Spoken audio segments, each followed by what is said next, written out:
Welcome to Essential Self-Defense, Volume 2. In Volume 1, we discussed essential punching attacks, kicking attacks, defense against punches, and defense against kicks. In Volume 2, we will work through a series of how these pieces interrelate, which we refer to as the 16 connections. What I mean by 16 connections is that taking the four basic categories of material that we've talked about so far, which are attacking with the hands, defending against the hands, attacking with the feet, defending against the feet, you want to be able to go from any one of those categories to any other category. This is the basic definition of flow, the way we're dealing with it right here. In other words, in the middle, for example, of a hand attack that you have to go to defending against the kicks or defending against the hands, you want to be able to do it. So we're going to talk about each of these categories because they all have, in a way, kind of a moral to the story. You'll notice that we'll be playing with three ranges: the kicking range, the punching range, and the knee and elbow range. And that will be cross-referencing the different ranges. We can use focus gloves, we can use kick shield, we can use tie pads, we put on boxing gloves and do these different drills. And it's important to do different drills in different ways because you get a different feeling. When you put on boxing gloves, then you know where your training partner really is in space. You hold focus gloves, then you develop the power, etc. So each piece of training equipment has a different advantage to others. So the first thing that we're going to do here is we're going to put on some focus gloves, and we're just going to work some of these connections. We're going to go through the series and build up to where it almost is almost like sparring, but with control and safety. The first thing is that Mark is going to go from defending against his hands into four other categories of material. So when he defends against his hands, it could be, for example, we're just giving examples, not all of the techniques or all the possible permutations, but we're just talking about principles here. That he can defend against my jab and defend against my cross and come back in, bam, bam, bam. He could also defend against my jab and cross by going catch, catch, catch, catch, and then come in, bam, bam, bam. Or he could step deeper off to the side with a parry when he parries my cross. So it's bam, and over here, bam, bam, bam. Now, he's going to fire back whatever lines I feed him. If I'm holding it like this, or if I'm holding it like this, or if I'm holding it like this, he will just improvise as the requirements go. Again, he may catch, and then he may have to cover against my hook. So he covers, and then he'll fire back. And if it's this range, then it's going to be with the fist. And again, remember that the fist can be a palm or palm heel. When I hold it like this, it could be a finger jab just as well as it could be a punch. But we're using a fist right now to develop the body mechanics. This is sometimes an easier way to go, although at other times Mark and I will use our palms. He may catch and cover there, but now if I stay close, he will elbow. Bam, bam, bam. So he will just go where he needs to go. Now, even though we haven't talked about body hook lines and uppercut lines, if I feed that to Mark, then that's what he will do. Bam, bam, bam, and back to here, bam, and it's coming back to here. Good. And I'll just switch the lines on him just so he learns to switch up. Also, it's important that, I'm going to throw these away for a moment, that we're able to go from defending against the hands to a kick attack. So let's say just taking a 1-2, in other words, a jab cross, since that's such a common thing first. When Mark throws the jab and the cross, I can take it off to the side and round kick the thigh. When he does the jab cross, I can come off this way and low side kick. I can do the same thing going to the inside of his cross. When he throws the jab and I catch, and the cross comes, I just graze to the inside and I can round kick with my right. Or he throws the jab cross, I go to the inside and I low side kick. Or jab cross, I go here, I'm too close. So I cross stomp. And it's always possible that when he does jab cross, okay, you can go tie style and knee. Let's talk a moment, though, about what I'm doing with my hands. Again, when he throws a jab, I'm just doing a catch. When he's throwing a cross, some people just parry. Some people, and especially the ties, will bridge. They'll kind of bridge this. In the Philippines, some people, though, prefer that this will kind of parry and then bridge. And hopefully in the Philippines, they'll try and bridge it all the way to the eyes. and then this knee can be there or groin, or again, can be here or here.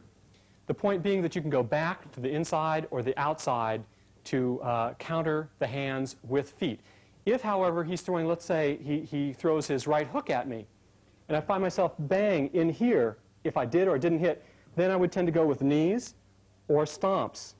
If he throws the jab and then a rear hook, bam, I cover, bang, hopefully put this here, distraction, and knee, stomp. So that is at closer range, closer tool. Now the same thing goes from hand defense to hand defense. You still want to be able to flow your tools. So I'm going to grab the gloves again and just work with Mark in terms of just a continuous flow. He's just going to kind of defend. He's just going to go continuous defense. In other words, you know, he'll catch, he'll shoulder roll, he'll come back at me because he knows that it's not combative. This is just training his eye. He'll cover, he'll cover, he'll cover. Let's talk about the low, again, one other thing on the low lines before we go further. Remember that when Mark hits me low with a low jab, I can parry it, or notice that I just kind of put my forearm, it's forearm parry. So from the camera, I just cut like this. Now, there's an advantage and a disadvantage to any given move or situation, is that if Mark throws his high hook, it looks ostensibly like to simultaneously cut into his line and hit. That looks like the best thing to do. But if my timing is the slightest bit off, he's going to go slow now. When I reach out, bam! If it's too tight of a hook or I'm slow, this will be in. So that is the disadvantage. The advantage is that I'm hitting at the same time. The disadvantage is that if I'm not right on, I will get hit. Now, that's why a lot of boxers cover. So when he covers, when he punches, I cover. The disadvantage is that most boxers, when he hooks, they'll go cover, unload, so it's 2 beats. In other words, they would not simultaneously try and cover and hit because they don't feel that's enough power in the realm of boxing. But since we're not in the realm of boxing, we're in the realm of talking about street defense, when he throws his right hook, that I could cover and hit at the same time, or at least prepare for this, if I didn't feel that it was so wide that I could definitely get my simultaneous parry and hit in. And it's also important to remember the same thing here, that when he hits low, I can parry and hit, but the problem is if that drifted to a high hook, I think it's low, and then I'm out of it. However, if he did a low hook and then went high, if I was covering, then I won't get hit if I cover, because covering is an essentially tight structure. So when he hits the midsection, this is good. But what if he faked and did a high hook? Well, bam. That is why there is a reason why sometimes people, when he hits the midsection, will cover. So if that was a fake, I'm right here to cover. That is why a lot of boxers prefer this low forearm parry or cover, or even an elbow block.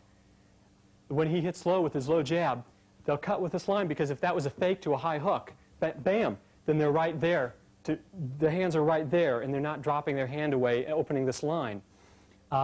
Or sometimes some boxers, when he hits the low jab, they'll just wipe with the elbow, or the low cross. They'll wipe with the elbow and then fire back.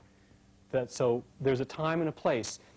The reason that I would do, again, when he throws a low cross, I might do this, because notice that I'm right lined up with his face right now.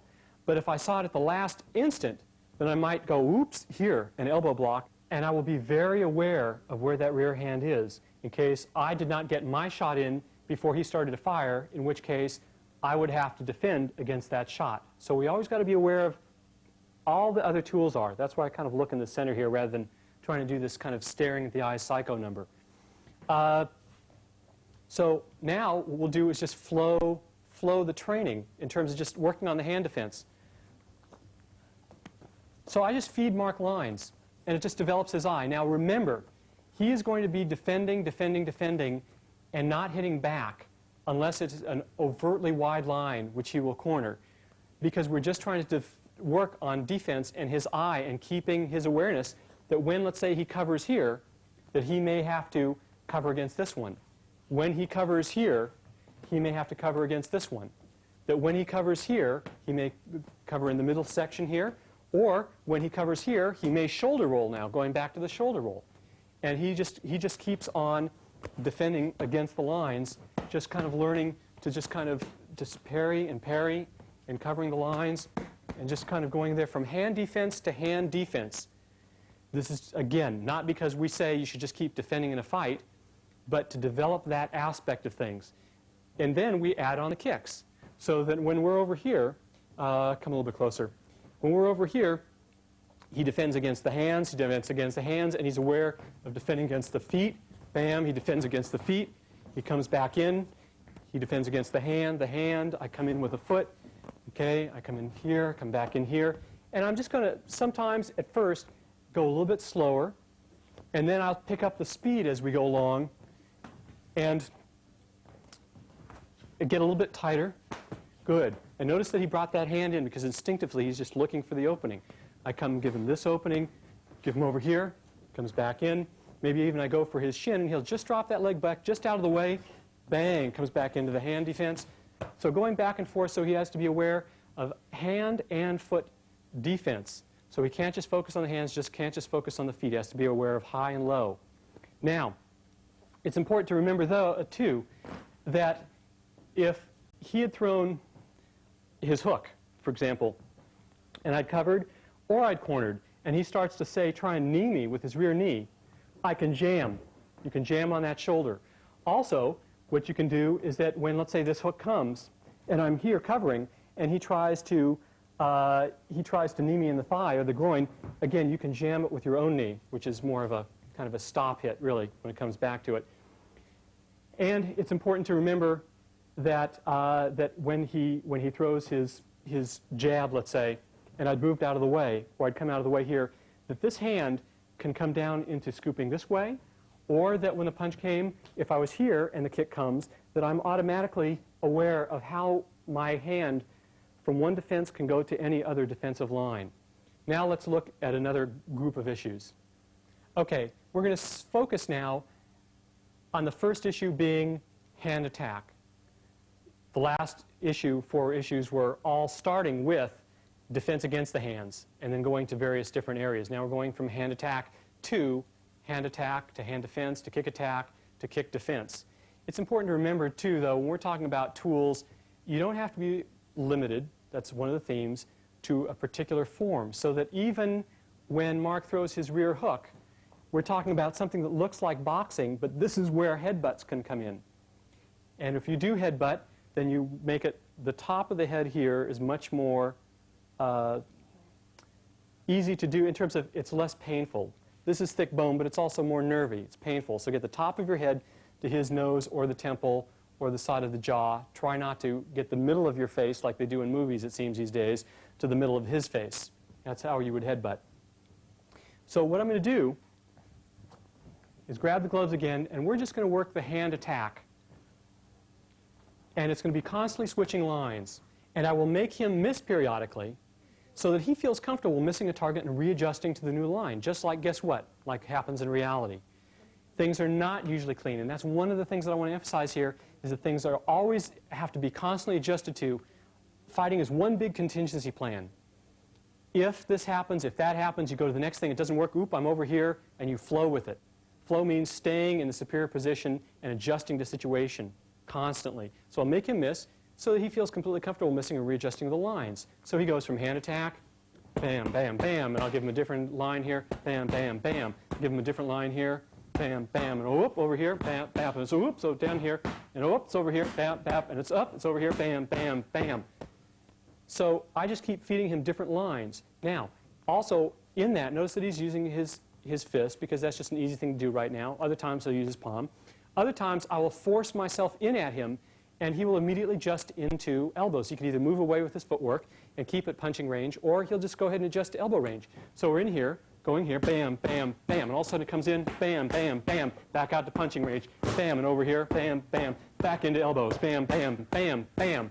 Okay, and see, the point is that he will adjust the tool to the range, just instinctively be able to do that. Now, he can also go from hand attack to hand defense. It's important to remember that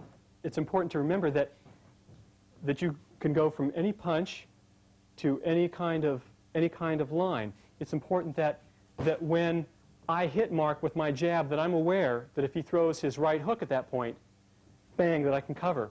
Or that when he backs away with his jab, he may jab me at the same time I jab. Okay, bam, so I have to have my hand up here rather than down here somewhere guarding my hip. It's important that when I jab his face, that I'm ready for his left hook. So he slips back and then left hooks me. And bam, bam, that I cover. Or if I was sharper, he backs off and throws his rear hook, bam, bam, and I'm right here. It's important that as I jab, I'm using a jab since that's such a common thing to be doing. As I jab, he slips off to my outside and at the same time hits me to the gut. So he'll go, whoop, bam, and so I have this hand there. Or he may slip to this side and throw his low cross. And I go here, up, so I go there and I take the hand down. It's important that when I jab, that if he hooks to my ribs, that I can bring this down into a cover. Or if he throws his low hook with the other hand, bam, that I'm able to cover. Or that when that thing comes down with the hooking line, that I can be here. So it's important that any of your punches can go automatically into a defense. When I throw a hook and he returns his hook, he covers and returns his hook, bam, but my hand has to be here. Or, bam, when he throws his hook, again, I can jam it and go in here. It's possible that I can bob and weave, but that's only if that thing was right on my cheek and I couldn't get anything else there in place. So it's important that we can be able to go from hand attack to hand defense. So again, we can work that with boxing gloves or focus gloves. It's important that he's able to go, in the next category, from hand attack to kick attack. Because when you start to successfully attack somebody with your hands, it's a very human instinct to get the heck out of there, which will often put you right at the kicking range. So sometimes I'll just have Mark do the hand combination, and bam, bam, bam, right into the kicking, bam, or the kicking combination, just so he's used to all of a sudden going to a different range. Again, he goes hand combination, bam, bam, bam, it's a bam, it's a bam, okay? And again, that will include the knees. So we go hand combination, bam, bam, bam, into the knee, bam, and again, okay? Depending upon the range and the tool that's open. It's also important that we're able to go from hand attack to kick defense. So I could be facing Mark, and at this point, he shoulder rolls. Let's say he shoulder rolls my cross, and he comes back with his rear round kick. That I am able to come here, or that as he shoulder rolls and throws his rear round kick, that I can cut the line, although it takes a little bit more timing, or that he shoulder rolls and comes back with his rear round kick, okay, and I cut it out of the way and come back in with my own kick. That I know the main thing is not the technique that we're talking about, but the awareness that as you're punching, be aware of the punches and be aware of the kicks that may be coming back at you. Even as I jab at him, he just immediately just moves back and tries to kick me to the midsection. Okay, whoop, bam, and then I come back in here and come back in to renew my attack. The next category of material will be using kick attack as the primary root element that we will be going into various follow-ups with. Again, the same follow-ups that you've seen before in terms of kick attack to kick defense to hand attack to hand defense. So first we're just going to use the kick shield. The advantage that a kick shield has over focus gloves is that you can really work your power, and you can also work low lines without damaging your hands, getting kicked in the wrist. Tie pads are very good, but it's harder to hold it for the low line kicking, and that's why we're going to dominantly use the kick shield just for a little bit. Now, again, the point is line and distance. So at this distance, Mark would knee me to the midsection, or he could use his rear knee to the midsection. At this range, he would be kicking with the either side kick, or it could be his front kick, or with his rear jab kick. So the same target at a different range will be used in a different way. The same thing here is that he could jab kick me to the thigh with his foot, or if I'm closer, he'll use his knee. Okay. Bam, or his rear knee. Bam. Same thing here. If I go like this, he will shuffle low side kick me. And if I am here, then he will cross stomp or sipa. If I am here, he will rear round kick me. And if I'm closer, he'll use a rear hooking knee. Bam. So he will have to constantly adjust his tool to the range and to the opening. And I will put this down sometimes as a signal for a stomp on the foot, just on the end, bam, right there. And now I just give him 3 kicks at a time So he just learns to adjust to the tool, the tool to the range. So he goes 1, bam, 2, bam, and 3. And once again, he goes 1, 2, and 3. And again, he goes 1, 2, and 3. And he goes 1, 2, 3. Okay? So again, we could talk till we're blue in the face about all the different possible kicks. The point is that you're able to go from kick to kick and flow, focus and flow. It's also important that we remember that not everybody out there is a complete goofball in the street, and they may know how to get out of your kick and come back with their own kicks. So you have to be able to go from kick attack to kick defense. So when Mark back shuffles and then returns his own round kick to my thigh, bam, that I have to be able to, again, put up my shield, or that he does the same exact thing again, bam, that I just get out of the way to come back in with my own attack. It's possible that he may parry and sidestep going this way and then come back with a round kick, and so I go with this one, with this shield. It's important that when he parries my kick and back shuffles and maybe tries to cross stomp my knee, that I just am able to pull that out of the way. So that at any given moment, again, emphasizing that I am attacking, but I'm also being aware of how I may have to defend. And it's also important that we go from kick attack to hand defense. So why is that? Because, for example, when Mark throws his rear round kick and he drops his hands, bam, that is where he can be vulnerable. Or when he throws his kick and he drops his hands, I maybe cover, and then bam.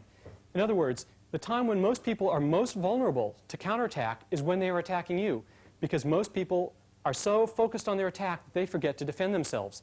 Even boxers. It's not just that you've been trained to put your hand down there that is the problem, but even boxers that have been trained to keep their hands up for years, still, when you watch them, they will put their hands down there all the time, meaning that they're so intent on the attack that they're forgetting about their own defense or defending their attack. You attack when you defend, if possible, and you defend your attack. So, in other words, when I kick Mark, I have to be aware that just as I kick him, he may then punch me right back in the face. Bam, when I'm just here, then I just have to be able to ready to parry that one way or another. I have to be ready that when I kick Mark to the ribs, he may cover and then throw his cross. So bam, and so I'm just here, ready to take care of that. I have to be ready that when I kick him to the inner thigh, that he drops that leg back out of the way and maybe then throws his left hook. And bam, okay, bam, that I'm aware of that. At least to the point of covering. So again, maybe he shields he lifts his leg in a shield and then throws his cross. Bam, and I just kind of jam, put my hands up. So again, that's the old saying, keep your hands up. You can't say that enough. People that have been training for years still forget to put their hands up. And there are different things that you can do. In other words, when I go from kick attack, I may go here, off to the side, and be down here, and then when he punches me, we're assuming that my kick did not successfully penetrate enough. When he punches, I can just kind of jam in. There's a difference between a jam and a pox-ow in trapping. So just thinking of constantly jamming the gun. When I kick here, bam, if the hand is up there, I'll just constantly kind of pay attention, monitoring. And if he covers with this hand, if he covers his ribs with this hand, I'll just immediately put the other hand up there, just always so that there's something occupying those hands so I can control if I need to. Again, at the risk of being repetitive, it's important to remember that each of these categories of relationships of the material has its own moral. It has its own concept and principle, and so I think it's important that we identify the different areas that you can go from any different area. So what I'm going to do with Mark is we can do this with different kinds of equipment, but right now we're just going to play it lightly, and I'm just going to kick different areas of body, and he will just defend, he will evade, he will cover, he will parry. He's not going to kick back right now, and that's just because we're training his kick defense. Clearly in a combat, he would kick back or hit back as soon as he sees the opportunity. So here we go. He covers this one, bam, he comes back in, and maybe he parries and scoops off to the side. He goes to the other side. Now notice what he did. He went like this. He indicated a kick, but he didn't break the training regimen because he wants to stay with the program. In other words, the rules of the training game of the moment. Okay, he stays forward, and he just maybe just makes me miss him by 2 inches. And bam, he can shield low. He can drop his leg back. He can cover the midsection. Bam, he can cover the midsection. He can parry and scoop. He can do anything that he wants here. He can get just out of the way. And again, just small parry. And he raises the leg. Bam, he drops it out of the way. Good. So again, these are just mixed from thing to thing. There's a time to cover. There's a time to scoop and parry. Depends a lot of times on how quickly you see something coming. If I see his round kick again coming quickly, then I'll scoop it out of the way. Or maybe when the round kick comes, again, this is a defense, even though it's a very aggressive kind of one. And it's important that, that I don't parry really unless I really want to off-balance him. In other words, when he kicks me to the gut, see, I didn't really need to parry, so I didn't. I just used my footwork. But if it's coming too close, or if when the kick comes, I want to redirect, that's when I will use that. Okay. It's also important to be able to go from kick to defense to kick attack. Going from kick to kick, he has hopefully developed his kick awareness to the point that now he can also put in counterattacking with the kicks. So let's just take a basic series here. Since a very common kick is a straight kick, we're going to start with that one. When he just throws his lead straight kick, my gut, again, I can parry it and come back. Now, what is the advantage of angling? If somebody's getting some steam going, momentum, in other words, going towards you, and you don't successfully stop them, they're going to put tire tracks across your face. So when he does come in with his kick, it's important that right there, right then and there, that I put something. Or, when the kick comes in, I scoop and round kick. Or, the kick comes in, I scoop and low side. Or, if I'm a little bit closer, the kick comes in, I scoop and I cross stomp. And I put those hands up there. And again, according to the range, that when that kick comes in, okay, I just feel like at this point I should cross stomp. And notice that I monitor these hands. That if this hand came at this point, that I have jammed so I can put it out of the way and deal with it. Now, it's also, at this point, it's a relevant time to go from kick defense to hand attack. So when he, and it's a very doable kind of thing, because again, when most people kick, they tend, unless they've been very, very well trained, to drop their hands like crazy. And it makes a hand attack a very available thing, because they're not there. Most people are thinking, well, you're going to move away from my kick attack, and so they don't defend. Most people in traditional systems don't attack into a kick, although there are certainly some systems that do. So when he throws his lead round kick, okay, I go from here and I just go in.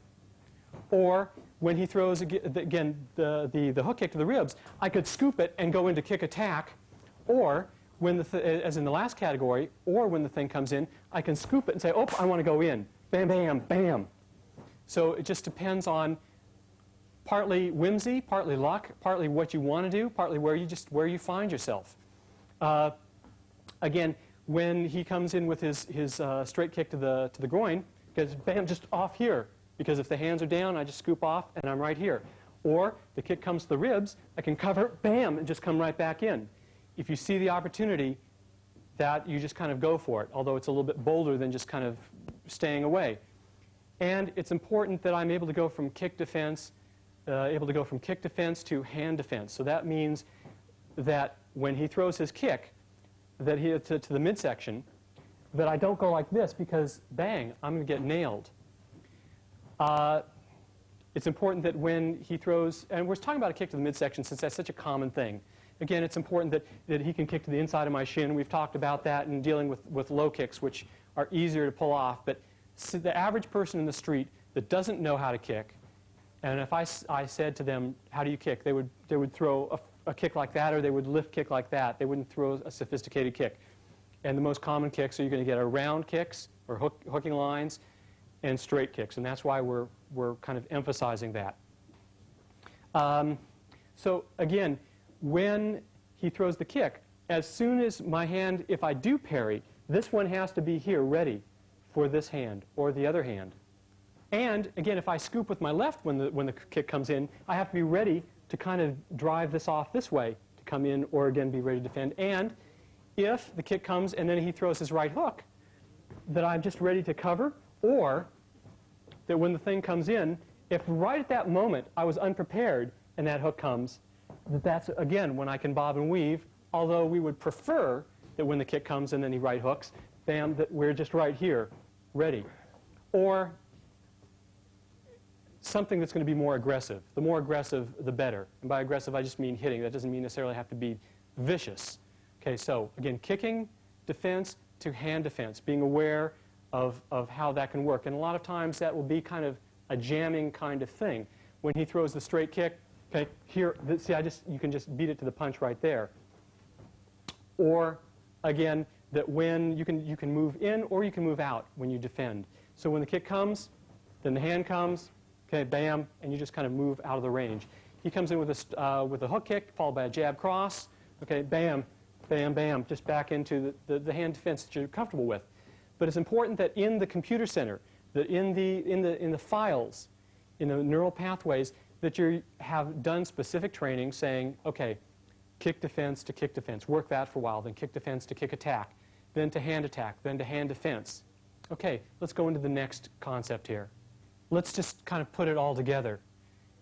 You just go from any category to any category as a feeder.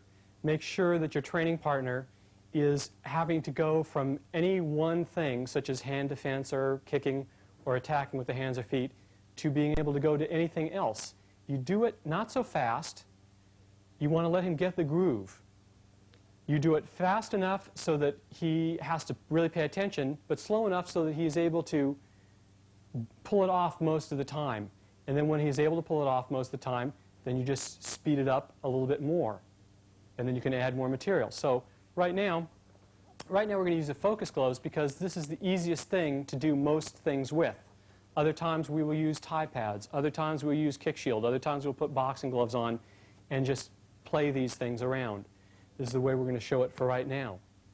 How does he know whether to punch or kick or defend against punches and kicks? It's going to be very clear. If I punch him, he defends against the punch. If I give him a punching target, he'll punch. If I give him a kicking target, he'll kick. And if I kick at him, then he'll deal with it somehow. Now,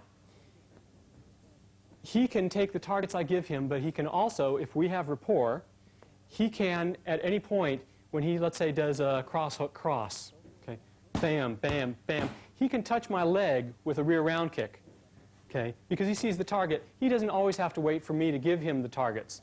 If he feels that he's close enough to kick, he can kick with control. If I hook him wide, that's when he will corner. If he is in the middle of a cross, that's when I'll try and make him bob and weave. But if he throws a cross and I throw it late, then he'll just cover. Bam. So he's going to cover, but sometimes he'll have to bob and weave. It depends on my feeding. So here we go. Bam. And again, it comes in here. Bam. Up. Look out. Bam. Oops. Over here. Look out. It's back here. Bam. Over here. Back up. And bam. Bam. Oops. Switch the line. Bam. Up. It's over here. Up. Look. It's over here. Up. It's over here. Good. Look out. Comes back in with the kick. Bam. Over here with the kick. Back in. Bam. Back here. If I swing wide, that's when he will corner. So, bam. And he can either control it or he can lightly touch my chest and avoid hitting the microphone. Bam. Comes back in. Bam, bam. Oh, it's over here. Ooh, bob and weave. Bam. Over here. Look out. Back up here. Over here. Bam. Bam. Bam. Bam. Bam. And over here. Over here. Now he comes in with the hands, and then he comes in with elbows. Because he can always go from cover into elbows. Generally, a person is going to be at that range that when he covers, he can come back in with elbows. So he always has that choice whether he wants to do that or not. This is how you mix it together, the different categories, and you get the spontaneity, and it's safer than sparring, even though sparring is still important. It's important to just have the contact, and because this is an abstract target. It's important to know where somebody is in actual space from you sometimes. And then there are other drills that we can still play similar material. In other words, we can do a loose tie-up drill. That we can be here, and we can be loose, it could be tight, and we just play. Here, let me show you. Again, the kicking down here, over here, the kneeing, even the round kicking, the lift kicking, the kneeing to the midsection, and of course indicating the headbutt at this point. Still, even the hands can be doing things while you're clutching. Just, I would touch, touch, touch. as I'm moving around here to feel the targets. And when Mark knees me, I can stop him with a shove. When Mark knees me, I can deflect it. Or Mark does the rear knee, I can drive my own knee in there. And we can play a loose tap game where I can try and stomp on him, but then again, he can get his stomp out of the way and stomp on me. Bam! And when I stomp on him and he tries to stomp on me, then I try and stomp back on him. We can play it as a little game. Now, when I'm talking about a game, again, people sometimes in martial arts, they get, their feathers get ruffled. This is not a game, this is a serious thing of life and death. But there are training games. It's through training games that you develop rhythm and natural rhythm and timing and playfulness. Also, most fights are kind of a mess. And it's important that when Mark and I sometimes just grapple in here, that we just play around and he knees me, I can stomp him, bam. Or he can move his foot out of the way and stomp me, bam. And when he does that same thing, I try and stomp him. Of course, when he tries to stomp me, I remove and try and knee. Okay? When he knees me, I move this away and I knee. Okay? When he cross stomps me, okay, bam. Or he stomps my knee, bam, I can pick this up, come back this way. That's Filipino style. Okay? I can kick in here. I can kick in here. He can shield. Bam, and come back with a zone kick to the inside of my thigh. Bam. Or he can kick, that's where he can kick with the rear foot, the rear leg. Okay, round. Okay, round kick. Bam. And I can come back in here or here. Or kick with the rear leg again. Okay, bam, bam, bam. Okay, I can go bam, bam. This is a Filipino one. Bam. It's important that we're able to play the game so we just get a kind of spontaneity. That's what's important about it. Now, it's like those encyclopedia books where you open it to the part of the human body, and the first clear cell that you see, those pages with the picture of the skeleton on it, and then the next page you turn, it puts on, I believe it's organs, and then the next page it shows you how the nerves goes on there, and then there's skin and different levels of the body. This is the same thing. This is what I consider an essential skeleton of a self-defense system. Again, part of it coming from the Jun Fan system, part of it coming from the Kali, a lot of it coming from Kali, some of it coming from Thai, and different areas. Certainly there's a Wing Chun element too that's part of the Jun Fan system.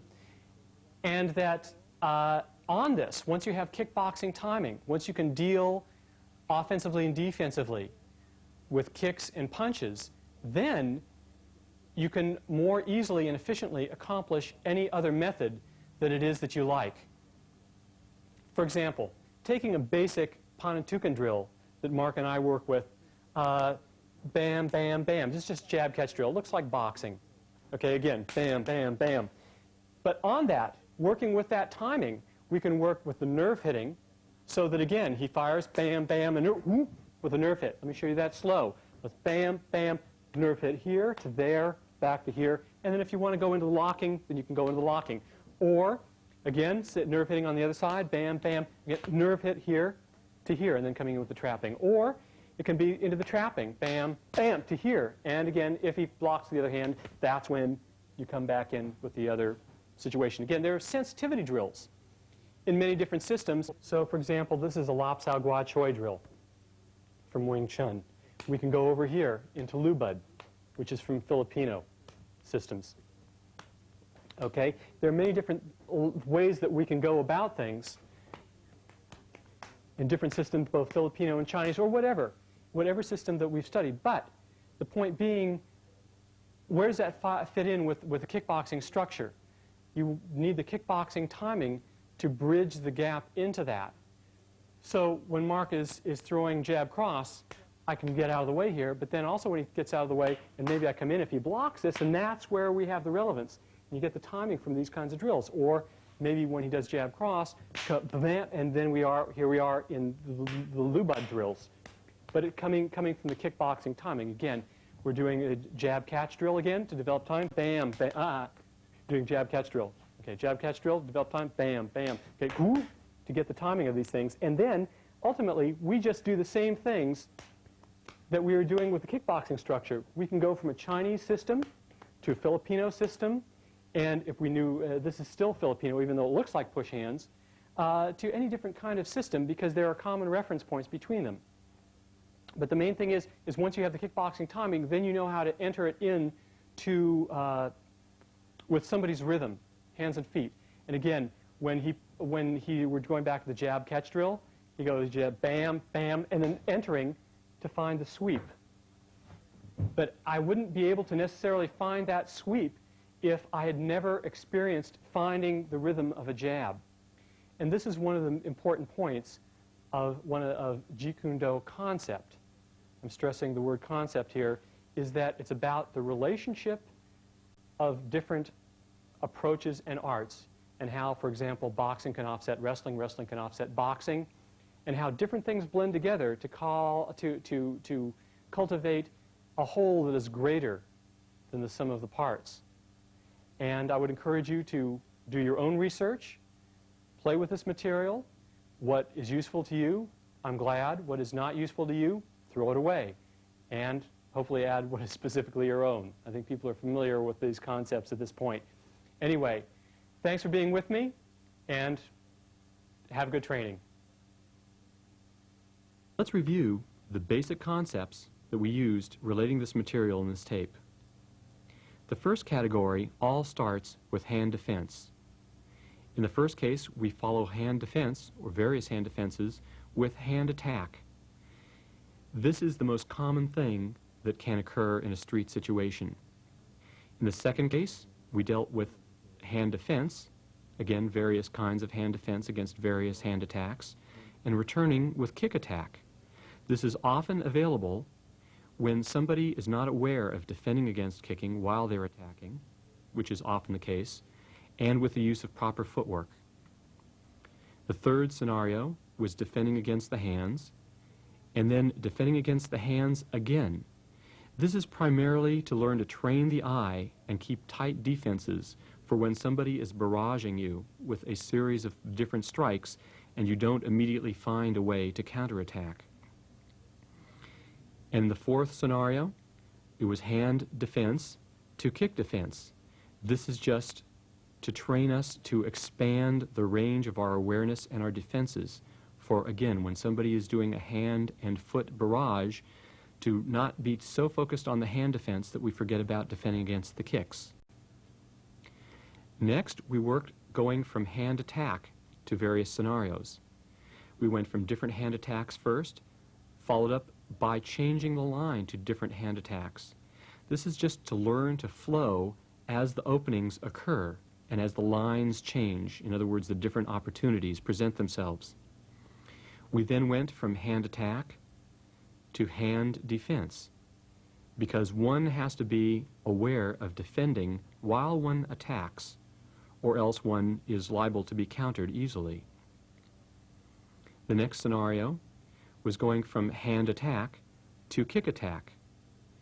This just teaches to change the tools according to the line and the distance that the opponent may have. If your hands are succeeding, you may want to follow up with kicks when they back off.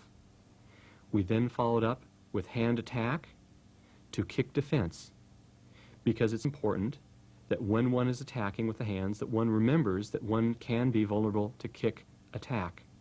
And this teaches us to maintain awareness of the low line defense.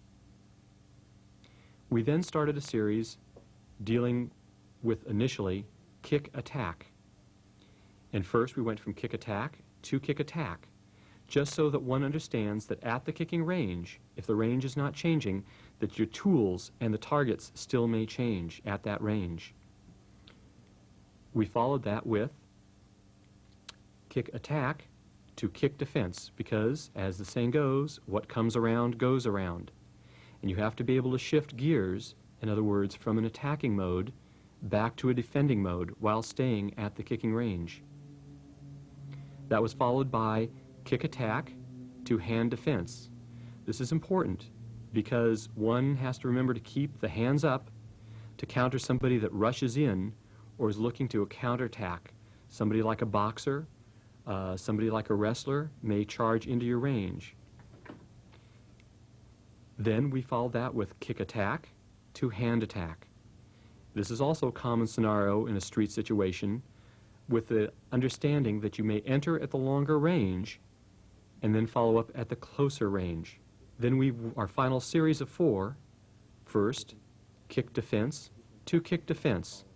Again, developing an understanding of what defense can lead to what defense, because we cannot always enter quite so immediately as we may like. So we have to sometimes hold water before we move in. Then we went from kick defense to kick attack. And again, this is working with a counter-attacking timing to develop the timing to counter the attack and come in with our own while still remaining at the kick range.